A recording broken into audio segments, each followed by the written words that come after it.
And then there's just too many unanswered questions. What should you write about? This all seems real easy until you sit down and start trying to do it. What are you going to write about? What should you say? Are there things you have to address?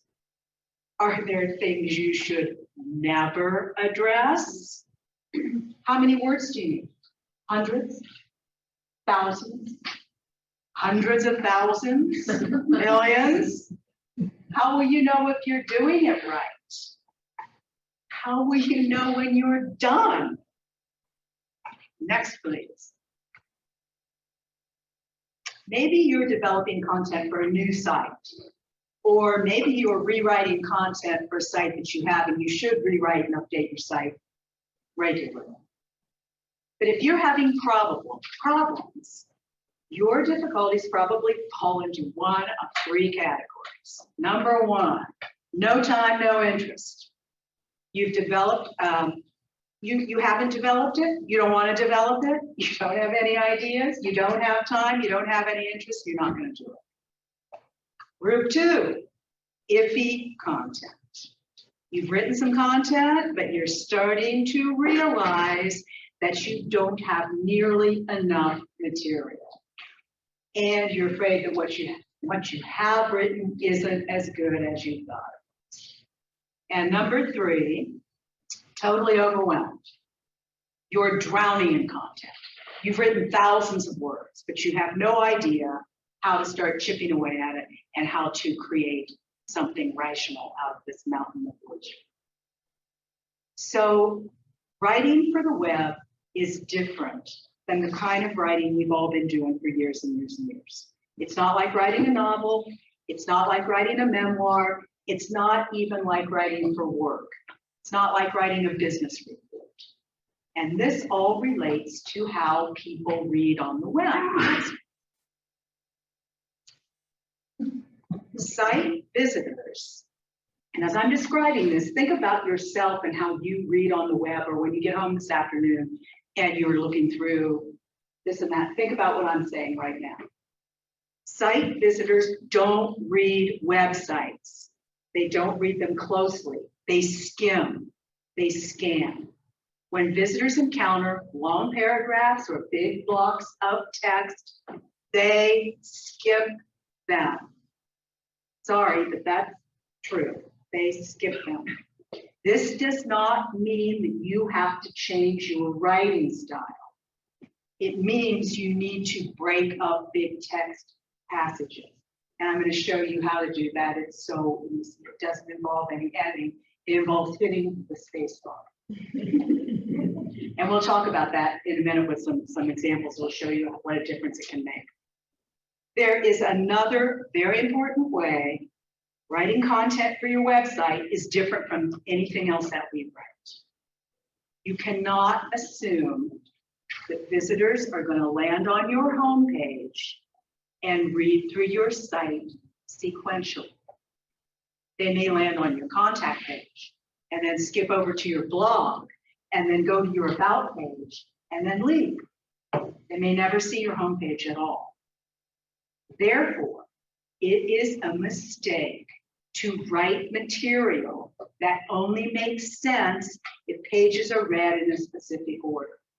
You can't assume that somebody on what you think of as page number 3 of your site has read what you think of as page 1 and 2.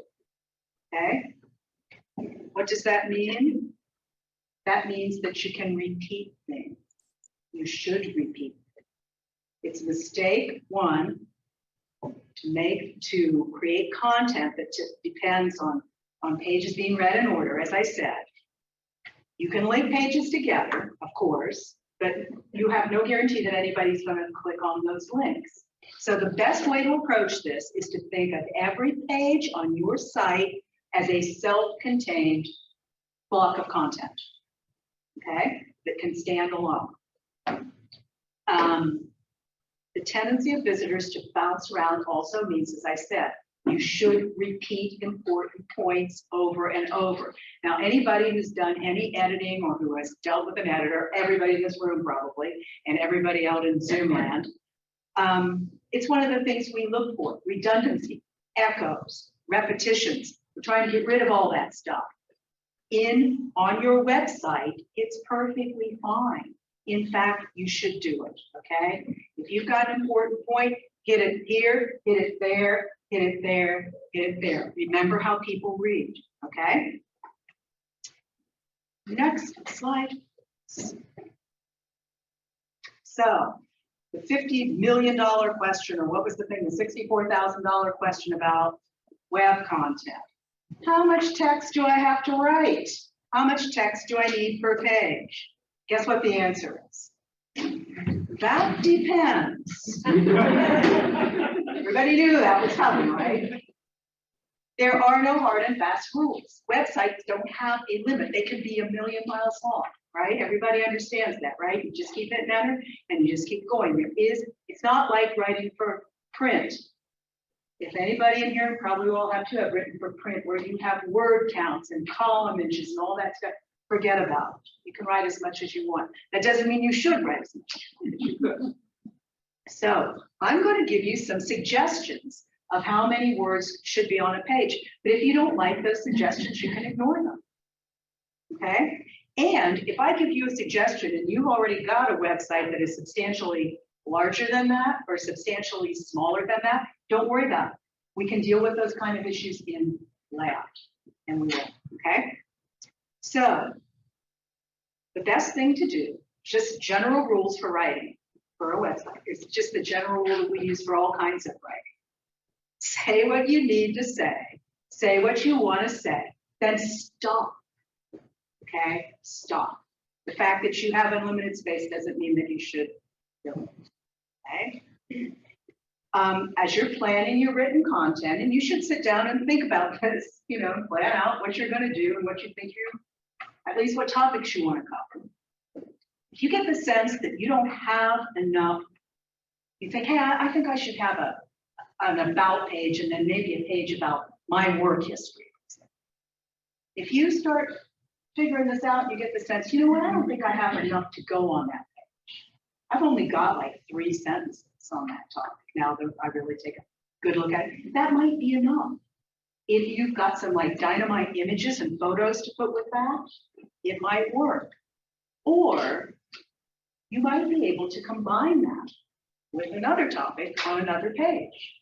And we're going to use using headers and other things. We can do this type of thing. We just have to give readers clues of what's happening when we break and change subject. And we'll get into that. We'll get into that soon. And again, that lots, if you've got lots and lots and lots and lots and lots of text, you really need to take a good hard look at that and decide whether you really need all of that on that specific web page. So what we've got now, let's break it down here. On websites, on most writer sites anyway, 3 types of copy.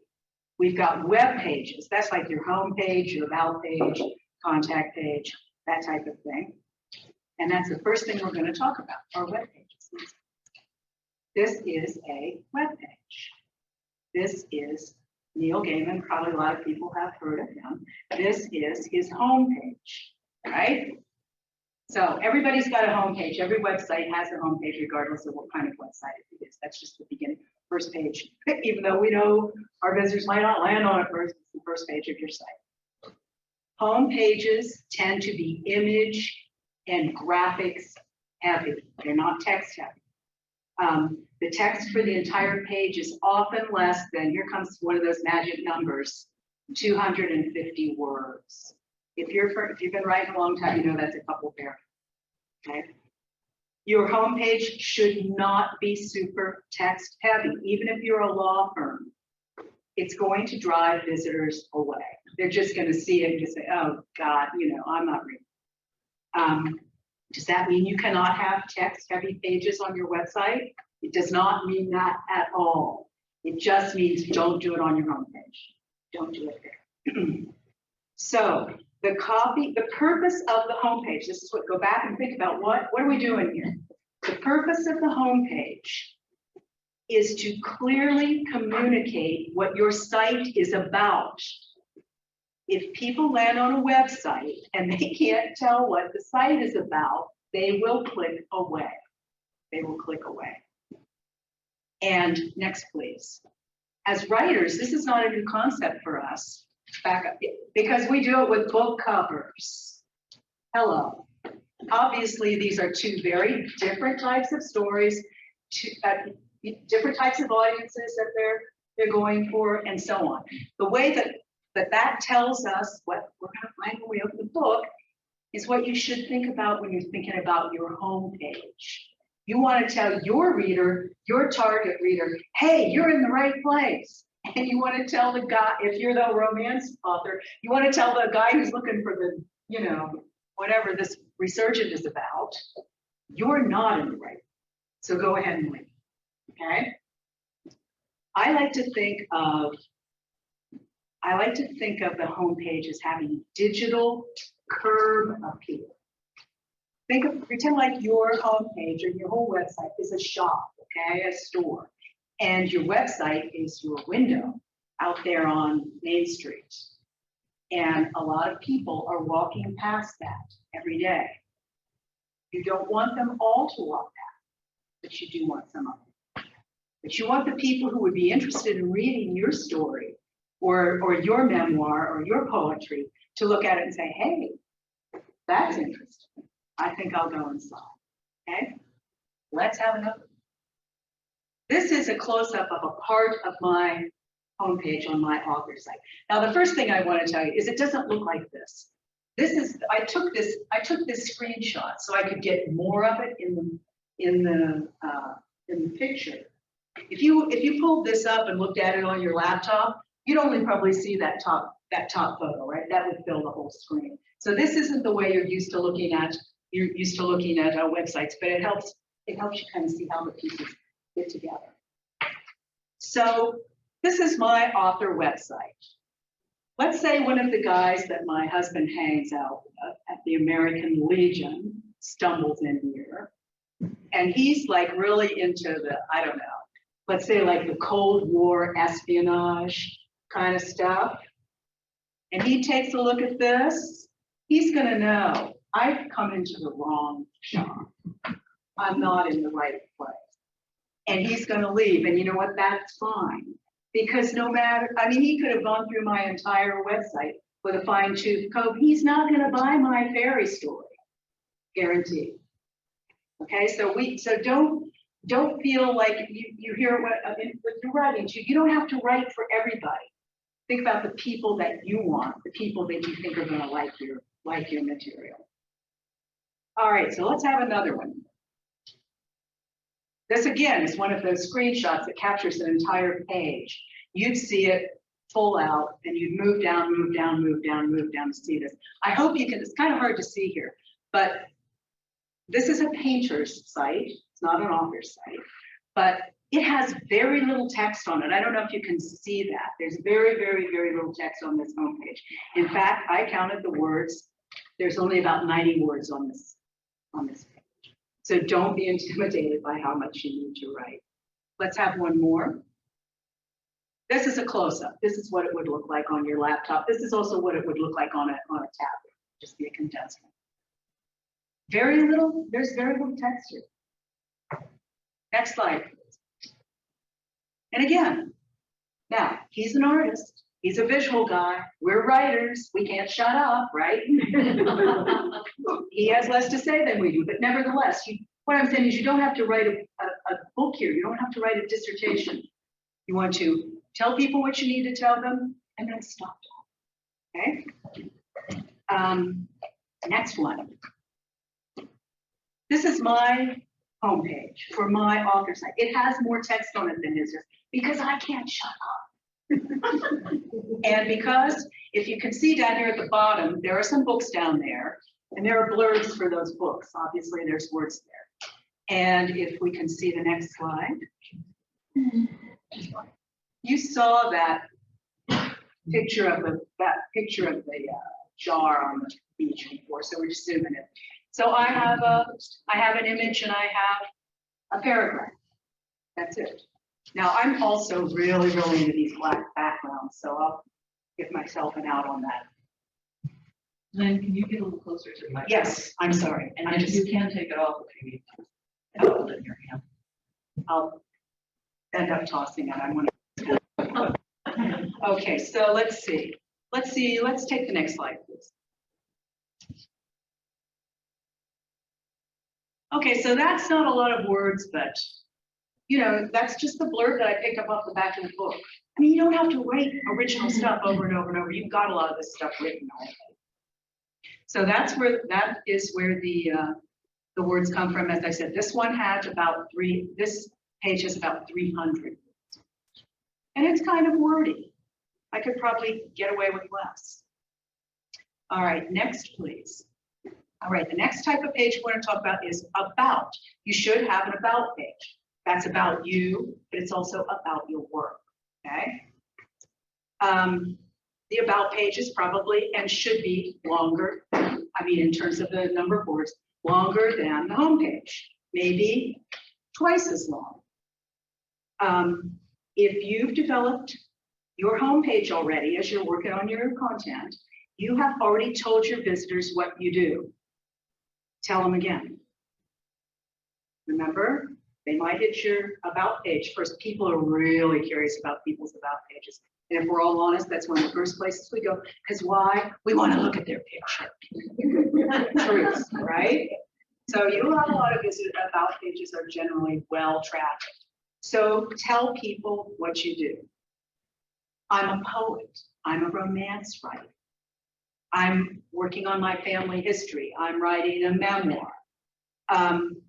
Don't assume that your about visitors have been on your homepage. They may have, they may not. Tell them more and tell them in more detail. For example, if you said on your homepage, I'm a fantasy writer, you might say on your about page, hi, I'm Mary Smith. I write fantasy novels for young adults. My stories open teen readers' eyes to the magic and mystery that surrounds us all the time. That's the place for that type of a statement. You want to say a little bit more, tell them a little bit more. And tell them about yourself. People want to know, they want to know who you are, and they want to know how you got into what you are doing. Now, they do not, however, want to know your life story. And they do not want to review your resume. Unless you're writing a technical or professional book of some sort, in which case, what I would suggest you do with it is you write maybe a paragraph about your credentials, then you link to your resume, which you put on a separate page. Don't make people plow through it. The people who want to read it or the people who need to read it for whatever reason can click a link and go take a look at it. So don't junk your page up with something like that. Really, it's really boring. Just getting down to the brass tacks. And boring on websites means I'm done with this. What's happening over here on, YouTube? Okay. This is a good place to give a little background about yourself. As writers, people have certain questions that they ask writers all the time. Here are some of them. You've already heard them. How long does it take you to write a novel? Where do you get your ideas? When did you start writing? Why do you write about the things you write? Go ahead and talk about some of that stuff. People are curious about it. Go ahead and write a little bit about it. If you have a video or you'd like to make a video, you can do that with your phone, guys. Make a little video of yourself. And a little video means 3 minutes or less. 2 minutes is good. But not a long thing. Just say, hi, my name's Lynn. I live in Albuquerque, New Mexico, and I'm interested in blah, blah, blah. Thanks for visiting my site. I hope you'll read one of my books. Just something like that. This is a good place for a little video like that. If you have testimonials or Amazon reviews or reviews from some other source or awards, many people in here mentioned awards. Being a finalist, I would consider that an award that I would mention. Put them here. And if you mention them elsewhere on the site, it's okay. Tell them again, put it on every page if you want to. Some people are only going to visit one page. And guess what? If they visit the whole site and they read that you got that award twice, no one's going to be upset about it. It's not going to bother anybody. So don't be shy. Go out, put that information out there. Now, again, you don't need to write a doctoral dissertation. This one you can see has more words than the homepage. My homepage had about 300 words. This one has, I counted them. We sat down and counted them. This one has about 500, a little over 500. And I would say that's enough, maybe even a little bit. I could probably even have gone a little bit lighter. I'll say that about every page that I have on here, I probably could follow. The big bugaboo is, do I have to put my picture on there? Answer, yes. You have to put your picture on. You have to put a picture of yourself looking friendly, looking at the camera, looking approachable, not looking like you did in 1968. Although you can kind of do the 1968 thing, as you can see I did. Actually, that's a 1971 thing, but you know what I mean. If you put a picture of yourself the way you looked 15 years ago, that's kind of tacky. People will figure that out. You put a picture of yourself the way you looked 50 years ago, nobody cares. Everybody gets that, right? And if I'm not trying to make anybody think that I look like the person up there on the top thing. That's why I had to put that picture down on the bottom. People want to see you. I mean, this is a sensitive thing for a lot of people. Some people hate to be photographed. I do. I can't stand it. But you need to do it. Just bite the bullet, put a picture of yourself up there. By the way, as a side note, right before the pandemic, we had an event scheduled of a young lady that was going to come do professional headshots. And if we could get something like that again, that now that we're coming that way ever come out of this, that would be great. So that's just a request. Okay. Now, one more. Still on the old pictures thing. If old pictures work if they're relevant to what you're talking about. I hate the fact that these are old pictures. Of course, this is me, these antique shots here. But I'm talking about, this is from my design site. I'm talking about the fact that I like to work with older people. And so I have a reason for having those pictures there, and it works with the text. If you just throw that in the middle of something, don't do it. Okay. So the next page, we talked about home, we talked about. Now we're going to talk about a writing page, your writing page. I am not talking about a writing sample. Okay, we'll get to that. That's different. This is a page. If you're writing a book, maybe it's called novels, fiction, nonfiction. Then it's going to have a different name depending on what you're doing, but it's going to be a page about your work. These are my nonfiction books. Now, because I have more than one, I'm going to have a page about my books.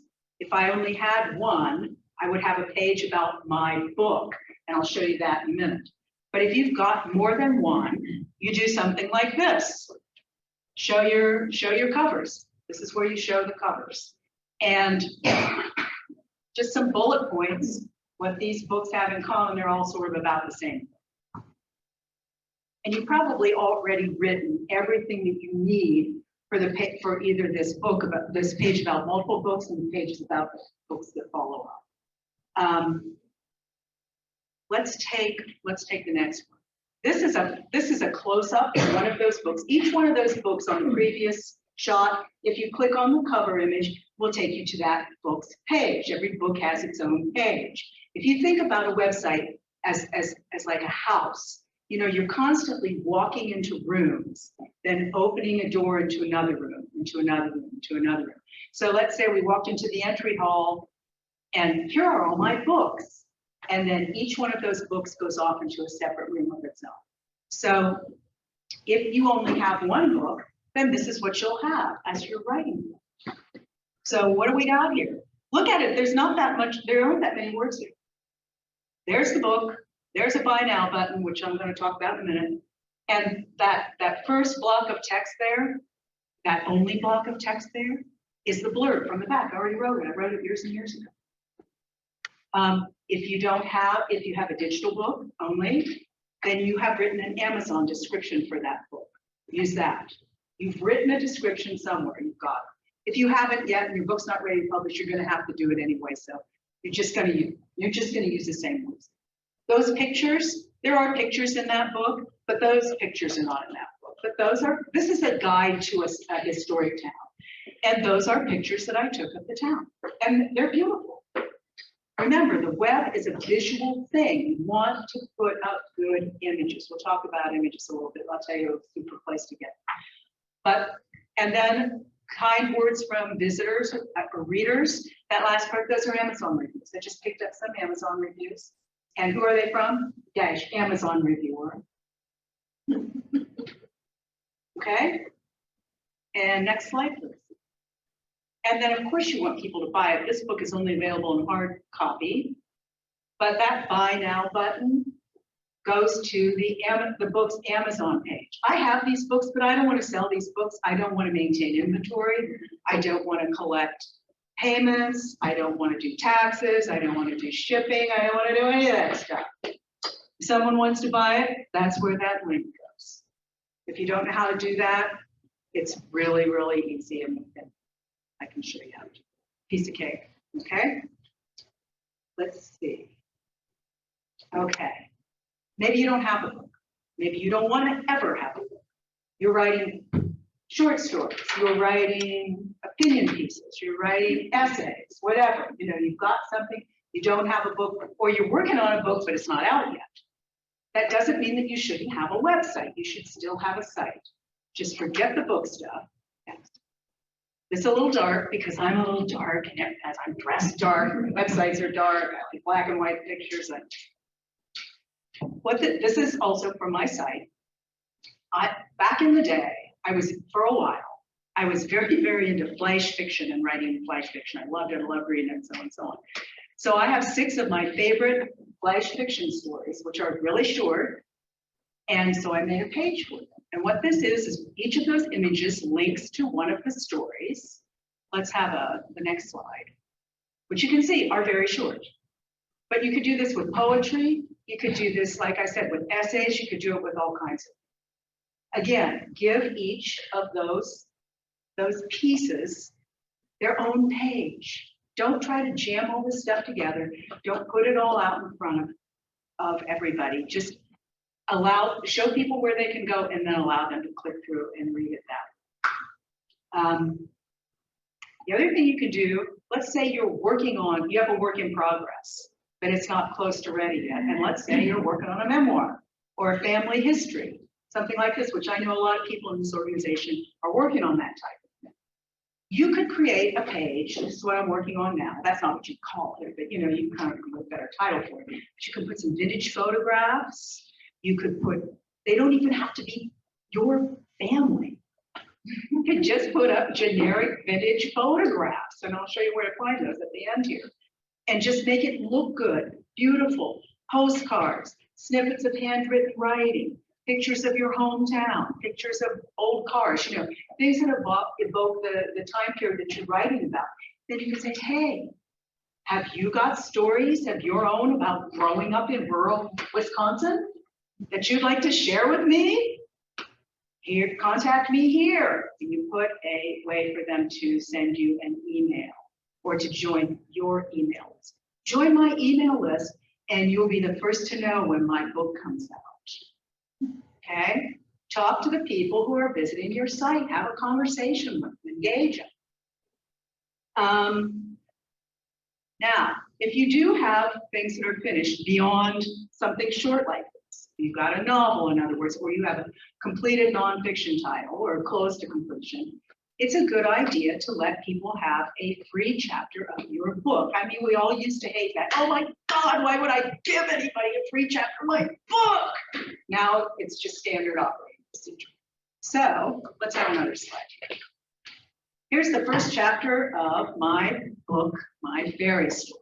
So this is not something that I have that appears on one of my regular web pages. I have a page for this novel that looks a lot like that one I showed you for the town history. It's got a cover, it's got a blurb, it's got some reviews, and it's got some photographs, and it's got several buy now buttons. It also has a button that says read the first chapter. that takes you to this page. This is a separate page. When people click on it, they expect this. I said in the beginning that people don't want to read big blocks of text, and they don't. But they don't want to read them on your home page. When you're on Twitter this afternoon and you see a link to that article that you want to read on the New York Times and you click it, you expect to find something that looks like this. You've clicked it because you want to read the material. So this isn't a turn off. People are choosing to come to this page, and you should have this page. You should have this page. Because think about it, your book, that's what you do in the bookstore. You're not going to buy a book if you can't read it. I mean, we're all on Amazon trying to figure out how far we can go before, on the samples. So give people a sample if they need to know what your writing style is. Okay, so I'm going to pick up the pace here a little bit. Now, another type of writing that we find on writer sites and all kinds of people's sites are blog posts. Blog posts can be laid out however you want to lay them out. And of course, you can write about whatever you want to write about. Some of them are real, like hardcore journalism or opinion pieces. A blog post can be a poem. A blog post could be a series of blog posts, could be a serialized novel. You can have whatever you want, and you can lay them out however you want. But I like blog posts that are laid out like magazine posts, like that. And it also makes them easier to read if you do them this way. But again, it depends on what your topic is. If this is your topic, then you can be kind of frivolous with it. If your topic is like cancer research, then you're going to want to have it look differently, the layout. All right, one more. This is another blog post, but just another example of a different sort of layout. But again, I like to think of blog posts as magazine layouts. And next, now we're going to go quickly into design. I'm not going to read this to you because you have to read it yourself.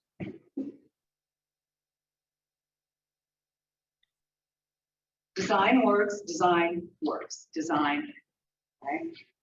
So we want our sites to be clean. We're leaving the content behind, guys. We're now going to layout. We want our sites to be clean and visually undistracting. That means more white space and less clutter. And when I say white space, I'm just talking about space. It could be black space, it could be blue space, it's going to be whatever your background is. We want to draw people's attention to what we want them to look at. That's all there is to this, okay? How we do it is the issue. Next, please. It's not going to matter how beautiful your writing is. It's not going to matter what kind of earth-shattering conclusion you come to about something, how fascinating a story you have, if people don't read it. And we already know that people don't read on the web, they're scanning. So what I'm going to show you are some techniques that I like to think of them as speed bumps. I'm going to slow them down. Once they slow down, they start reading. Then it's your job to keep them reading with the content. Let's see if we can slow them down. Next, please. The other thing you've got to think about this, no one wants to think about this, but you have to think about this. Many, in some cases, most people who are reading your website are coming in on a phone. So no matter, it looks fabulous on your laptop. It's beautiful. If it looks like crap on your phone, people aren't going to read it. And this really is important in terms of font sizes, okay? How do you know how it looks on your phone? Oh, I don't know. Why don't you pick up your phone and enter your site and see what it looks like? There's ways to look at it when you're building too, but I mean, there's nothing easier. And if you don't have a phone, you know someone who does, just borrow it. This image here is how this looks on my laptop. It's also probably how it looks on a tablet. People talk about tablets. Tablets, it's just a compressed version of what your laptop or your desktop looks like. But your phone is different. So see what happened? It popped that image up on top. So you need to, I mean, this doesn't matter here, but it can matter if you have like lists that are numbered lists or this type of stuff. You can get some really weird things. So you need to check, and you need to fix it if there's a problem. Again, so what we're going to be talking about here over and over is no matter how cool, trendy, cute, blah, blah. If it's not readable, it doesn't work, okay? Readability is the key. No wall-to-wall text outside of reading samples or blog posts if you have to, okay? Next. White space. This literally is white space. These are not the most stimulating sentences and paragraphs in the world, but people are more likely to read them if they look like this. It's not hard, it's easy. You can't help but read them when you start looking at them.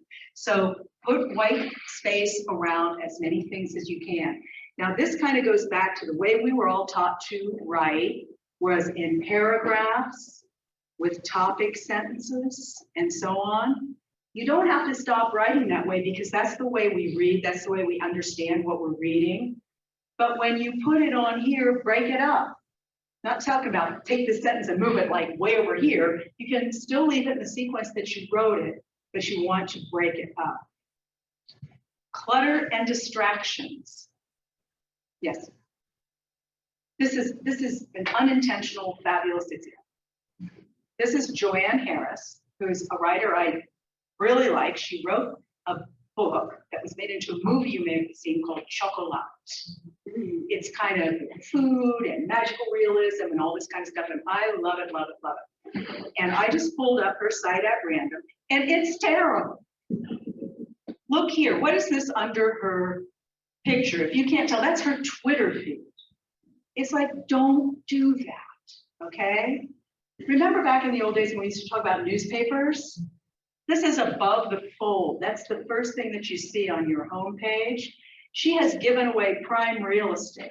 Even though that's her Twitter feed, who in the heck is Shetty Kruger? You know, and who cares what he's talking about? But I'll tell you what, that's all I'm looking at. Then we got a dog picture. That's a ringer. No one's ever going to look at anything else unless it would be possibly be cake. Now, in her case, having cake up there is okay because she writes about kind of food, a lot of food oriented stuff. So anyway, the story, I mean, I would not do that. The other thing I would not do is I would not put my Facebook feed up there. If someone wants to follow you on Twitter, let them follow you on Twitter. They don't need to read it on your website. By the way, you're paying for this real estate. You're not paying for Twitter or Facebook, not yet. So here's the story that I wanted to tell you that's just shocking. That's a screenshot that I took probably 2 weeks ago. And because I was getting ready for this presentation, I've looked at this off and on probably dozens of times. If there's anybody in the world who is the target market, the target audience for Joanne Harris, it's me. I'm like patient zero. And I just realized last week that she has a new book out. Right there, it says, this week I have a piece of news, Honeycomb has been selected as blah, blah, blah. I looked at this many times and didn't realize that there's a new book out. That's a website fail right there. If that's your number one thing, why did it take me 2 weeks to find it? And I'm the audience. I'm the audience, okay? Next, here's another one that's got a problem. I promise I'm not gonna cut on anybody after this one, but this is just a random person I pulled up. I don't know this lady. Obviously, she's a prolific writer, which I would guess probably making a lot of sales and so on. But this is a really, again, this is one of those shots of the entire homepage. This is really, really confusing. Let's look at the next slide. This is a close-up of one of those groups. Okay, here's what's wrong with this. One, it's too cramped, it's too complicated, it's too everything. It's too much everything. Look up here, what's the first word? Series. So I know because I looked back at the previous slide, there are 3 series she's showing me. How do we know that? I mean, that should be a lot bigger word. Series. The name of this series is Spells and Caramels, which is cute. We have cute titles and we have a lot of covers that are obviously made off a template, which there's nothing wrong with that. They're all clearly related part of the series. But this is just like, what? It took me a really long time to even figure out what I was looking at. And then, so we've got the numbers. I assume that means the order we're supposed to read them in, but if you look, there are dates at the end and some of those don't correspond. It's like, what the hell is going on here? So what I would do, if this were mine, which it obviously isn't, Remember, this is the home page too. I would put series 1, spells and caramels. And then I would have a paragraph, a blurb that says that follow like Mary Smith as she like, you know, enchants the entire town with magical cookies or whatever this is, you know, something that describes the series. Then I would take the best cover, meaning the one that I think is the most attractive and interesting, and I'd put that one big cover right there. And then I'd have a link. And then you go into the next page, and then the next page is all about the series with all of the covers and all of the titles. And then if you're interested in airships, crypts, and chocolate chips, then you click on that, and then you go in there to another page, and here's that cover, that blurb, reviews from readers, you know, real like telescoping in on it. If you're going to have something like this, you have got to put some space between these things. And that thing with the, that thing with the covers just doesn't, it's just, it just doesn't work as far as I'm concerned. But what do I, right? Next. All right, now we're back on text. You're writing blog posts, you're writing opinion pieces, you're writing nonfiction. White space, headers, pull out quotes. It's magazine stuff. We all know magazines. Break your material up. There's no illustration here. That stuff over there on the side is just in a sidebar. There's no picture, there's no illustration, but still we're more inclined to read it because it's readable, because it's easy on the eyes. Next. You've probably seen this. You see this a lot in news articles. Every sentence is a separate line. Or a separate, you know, there's a space between every sentence. Maybe that drives you crazy. For me, it makes it really readable, especially when it's really dense and really long. It helps you read. Again, what are we trying to get them to do? We want them to read. Next, bulleted lists. They're gold. They're gold in nonfiction. Anybody who writes nonfiction knows it. Use them as often as you can on your website. People will read bulleted lists. That is a scientific rule. Next. Set things, important words and sentences apart with white space, different colors, different fonts, bold, italics. You know all that stuff that's in the little word, whatever that thing is, dashboard? That's all this is. That's all this is. If that sentence were up there, nobody would read it. Or they might read it. They wouldn't really think about it. Now they might think about it. That's the idea, right? Who's next? Oh, this is just some standard text, but just showing you, just break it up. Fonts, colors, a picture. This isn't hard, guys, and it's not something that's hard technically either. Okay, next. Proper alignment leads to good readability. Because we have been reading for all of our lives, our minds work, our brains and our eyes work in certain ways. If you've got something like this, just a few lines, go ahead and put it wherever you want. Centering it, boy, if you right align it, that's really interesting. We don't expect to see that very often in the world that reads, you know, in the directions we read. But so think about alignment next. But don't go crazy. Because if you get more than 2 or 3 lines, it needs to be left justified. It needs to be left aligned. That's paragraph number 1. Paragraph number 2 is centered. Now you think, so what? This will drive you crazy. Even though you're not thinking about it consciously, I'm not reading this. It's driving you crazy because when your eyes come down, they're going over and they're like, well, where's the rest? You know, don't do it, okay? If it's more than 2, say 3 lines max, then you've got to left justify. You can indent it. I mean, you can use paragraph indents and stuff, but don't center it. And don't write justify it. People will sue you.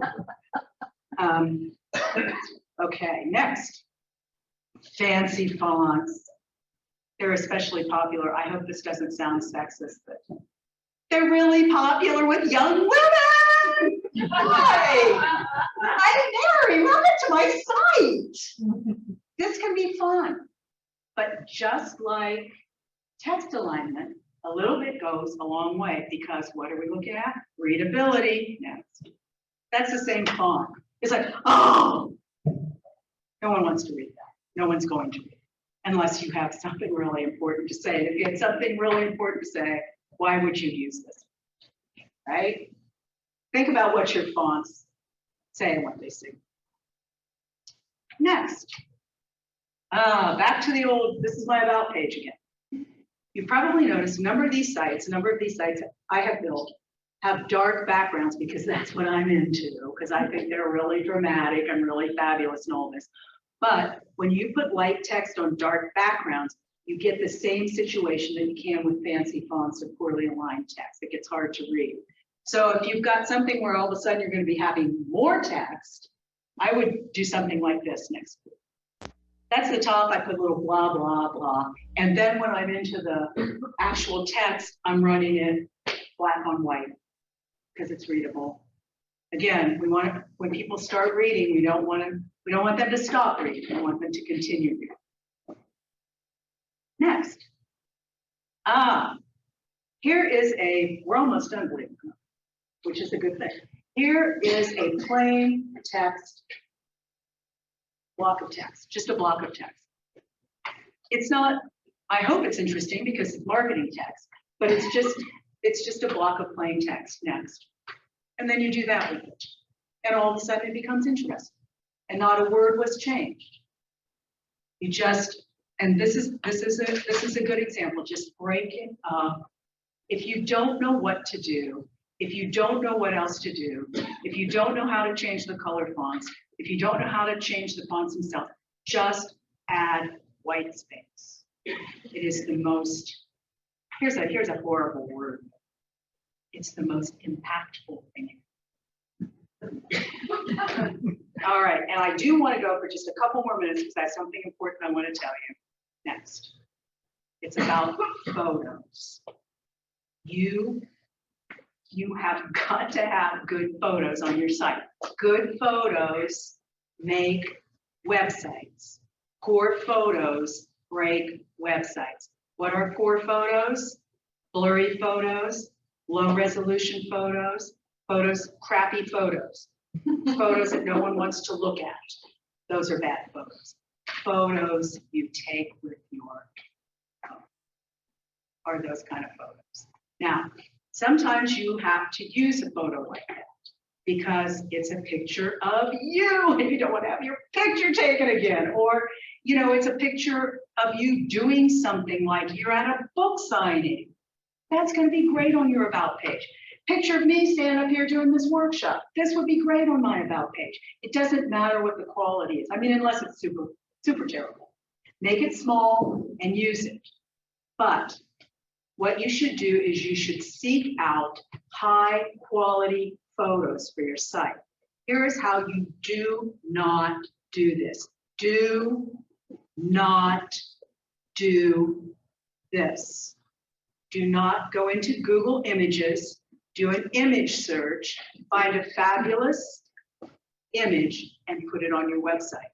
Because, as you will hear later today, photographs are copyrighted, like text is copyrighted. When Google serves up a photo, you say, you put in the search bar, ruined English cottage. There come like 20 of them. You see this. What Google is saying is, here's a picture of what I think is a ruined English cottage. Google is not saying, here is a copyright-free image of a ruined English cottage. But these guys will give you a copyright-free image. This is Unsplash, and it's located at unsplash.com.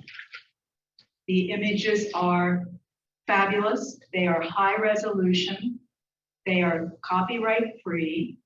You can do whatever you want with them, which includes cropping them, making them black and white, taking them into Canva and putting text all over them, doing whatever you want. Next image, please. Next slide. There's just some examples. Do you have pictures in your phone that look like this? You don't. Trust me. You don't. And if you post images like this next to images that you have taken, you will be shocked at the difference because the resolution is there. And really, if you have a bunch of really crappy photos, just do this, please. Now, if you go and you put in the search bar, just like you do in Google, it's down the rabbit hole. You know, you write in what you think is a description, and you'll go further and further and further. Now, when you go in here, and I hope you'll just go look today because you'll just be like, oh my God, it's fun too. But you know, the first block of photos you see are going to be iStock photos. Those are not free. Just move down another screen and you start seeing. And just one more message to my friends who are working on historic stuff or family, whatever. Photographs published in the United States before 1923 are in the public domain. So if you're working on old stuff, hallelujah, use them. They're fabulous. Even if you're not working on old stuff, you might think about, wonder if that would fit into what I'm doing in some way. There might be a really interesting photograph that's old that you could use. So one more, and this is the end. And that's me. I'm Lynne Sturtevant. You can call me if you want to. You can email me. If you want me to help you with a website, I will be happy to do that.